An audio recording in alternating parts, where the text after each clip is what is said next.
Γεια σας παιδιά και καλώς ήρθατε στο κανάλι μου. Ένα κανάλι αφιερωμένο στις ιδέες διακόσμησης και τον σχεδιασμό εσωτερικών χώρων.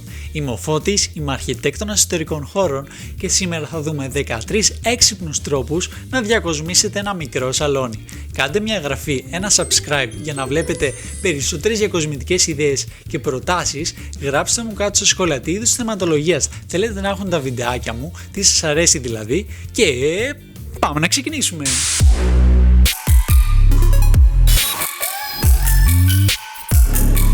Επιλέξτε ένα ακριλικό ή γυάλινο τραπεζάκι σαλονιού. Είναι ιδανικό για μικρούς χώρους γιατί με την διαφάνειά τους δημιουργούν την ψευδαίσθηση ότι το δωμάτιο φαίνεται μεγαλύτερο, αντανακλούν περισσότερο φως και η κατάλληλη και οργανωμένη σύνθεση των διακοσμητικών στοιχείων που θα προσθέσετε πάνω στην επιφάνειά σας θα σας βοηθήσουν για να δημιουργήσετε ένα ευχάριστο, φιλικό και ζεστό εσωτερικό κλίμα.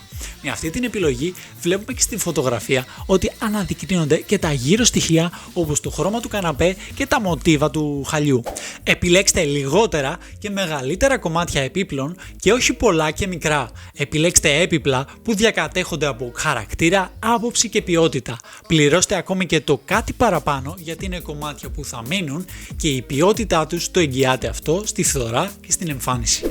Αξιοποιήστε το έπιπλο της τηλεόρασής σας να είναι μια ψηλή συρταριέρα για επιπλέον αποθηκευτικό χώρο, ιδανική λύση για πολύ μικρούς χώρους και φοιτητές, αφού με ένα έπιπλο έχεις εξασφαλίσει την ψυχαγωγία σου και τις αποθηκευτικές σου ανάγκες. Επιλέξτε διακοσμητικά αντικείμενα που αντανακλούν όσο περισσότερο φωτισμό γίνεται στον χώρο.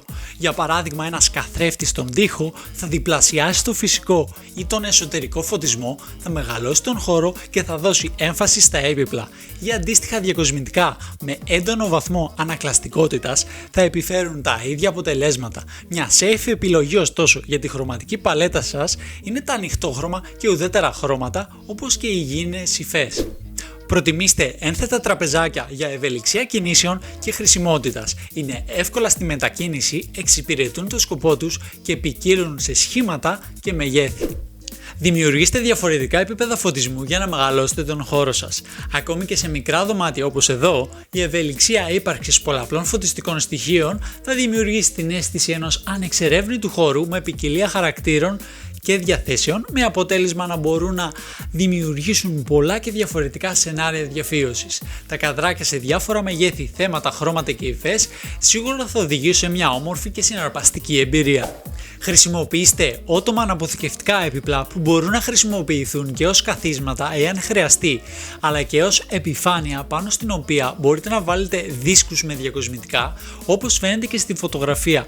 Είναι αυτό το έπιπλο στη μέση. Είναι μια λύση που τη βλέπω αρκετά συχνά σε πολύ μεγάλα σπίτια του εξωτερικού. Μια ακόμη λύση που βλέπουμε είναι τα ράφια στους τοίχους, πάλι οικονομική λύση, ένας τρόπος να παρουσιάσετε τα ενδιαφέροντά σας και να διακοσμήσετε ανάλογα με το χαρακτήρα και την αισθητική σας. Είναι ωραίος και ο τρόπος που έχει τοποθετήσει οργανωμένα τα μαξιλάρια του καναπέ και έχει σχηματίσει ποικιλία στα μεγέθη, τα σχέδια και τις υφές. Κρεμάστε μη διαφανείς κουρτίνες για να μεγιστοποιήσετε την ποσότητα φυσικού φωτός στο χώρο.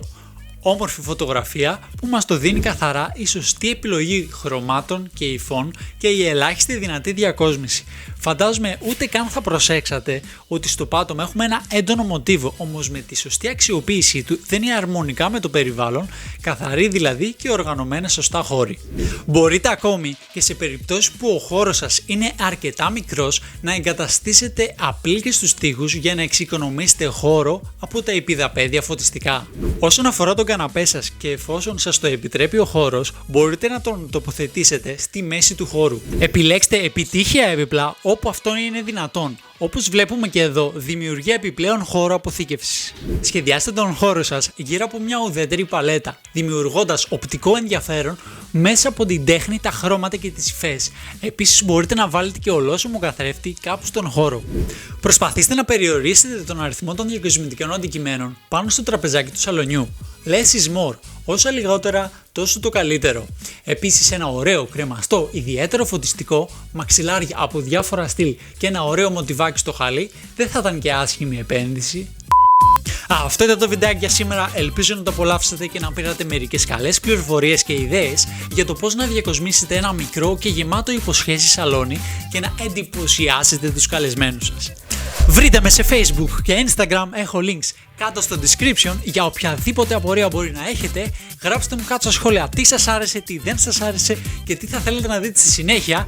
Κάντε μια εγγραφή στο κανάλι μου, χτυπήστε το καμπανάκι για να λαμβάνετε ειδοποιήσεις για καινούργια μου βίντεο και διαδώστε το στους φίλους σας. Ευχαριστώ που με παρακολουθήσατε. Ας κάνουμε το design προσιτό σε όλους και μέχρι την επόμενη φορά, γεια σας!